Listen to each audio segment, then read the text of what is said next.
It was a rainy night, the kind that sends shivers down your spine even before anything eerie happens. Sarah had always enjoyed the comforting sound of raindrops tapping on her bedroom window, but tonight was different. She was home alone, and the storm outside seemed to conspire with her solitude. As Sarah curled up on the couch, her only source of light was the flickering television. The relentless rain drummed against the windows, occasionally punctuated by thunderclaps that rattled the old house. Her parents had left for a weekend getaway, and she had foolishly decided to stay behind.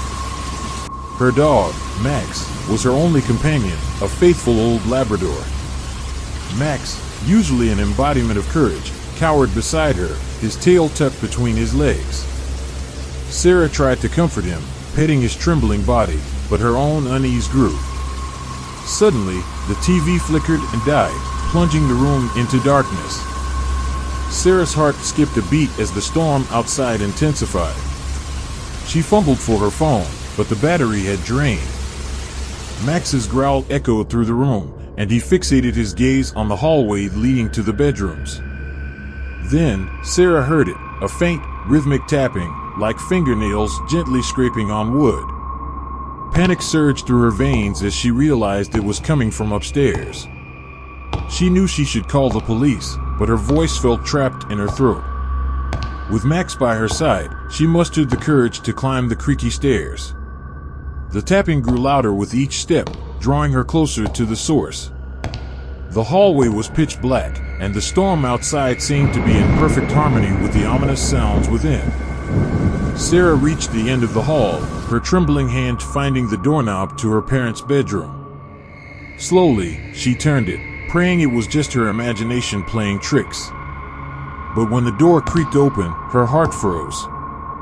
There, in the dim moonlight filtering through the curtains, she saw a shadowy figure. A man, hunched over, his long, gnarled fingers rhythmically tapping against the wooden headboard of her parents' bed. He was facing away from her, completely oblivious to her presence. Tears welled up in Sarah's eyes as terror engulfed her. She had to get out of the house, but the storm raged outside, and she didn't want to alert the intruder.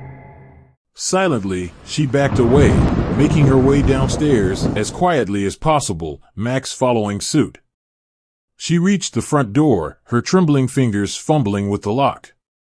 Just as she swung it open, a bolt of lightning illuminated the figure in the upstairs bedroom.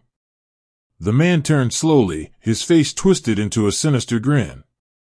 It was then that Sarah realized the tapping hadn't come from his fingers, it had come from his unnaturally long, sharp fingernails.